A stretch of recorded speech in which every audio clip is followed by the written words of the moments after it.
নির্বাচনের ট্রেন শুরু হচ্ছে। এই যে নির্বাচনের নামটা আসছে দেখেন, গত বছর নির্বাচনের সম্ভাবনা ছিল না, এই শহীদ মিনারের লোক কম আসছে। যেই নির্বাচনের ঘোষণা দিছে আর সব মানে যারা সন্ত্রাসী উগ্র তারা নরম হয়ে আসছে, শক্ত শরীর আর নাই, সুর নরম করে ফেলছে। নির্বাচন দেশকে শান্ত করে, নির্বাচন যত বড় রাঘব বোয়াল হোক তাকে নমনীয় করে, জনগণের কাছে মাথা নিচু করে নির্বাচন। ঠিক আছে, এটাই একটা বিষয় যে এই বিষয়তে আজকে সবাই স্বাধীনভাবে আসতে পারছে। কিন্তু আরও দরকার, মুক্তিযুদ্ধের পক্ষে যারা, স্বাধীনতার পক্ষে যারা, সেই সকল নাগরিকের মনে এখনো ভয় কাটেনি, একটা আতঙ্ক ডেভেলপ হচ্ছে। ঠিক আছে, তো এই আতঙ্কের পরিবেশ সব সময় থাকবে না ইনশাআল্লাহ।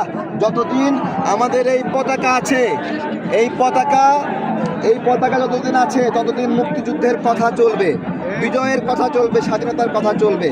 যারা বিজয়ের কথা, মুক্তির কথা বদলায় দিতে চায় তাদের বলবো সাহস থাকলে আগে এই পতাকাটা বদলায় দেখ। সাহস থাকলে মানচিত্র বদলাও। কি বদলাতে হবে না? তাহলে নতুন যদি বলে কয় বাংলাদেশ নাকি নতুন হইলে পতাকা নতুন একটা নিয়ে আসো। মানচিত্র বাংলাদেশ যা তাই আছে, যারা অন্যায় করেছে তাদের বিরুদ্ধে আমরা লড়াই করছি, আন্দোলন করছি, তার মানে মুক্তিযুদ্ধের ইতিহাস মাটির সাথে মিশিয়ে দেবে। এইটা আজকে প্রমাণ যে এই সকল রাজাকার শাবকরা বলছে আজকে শোক দিবস, এই যে শোক দিবস না,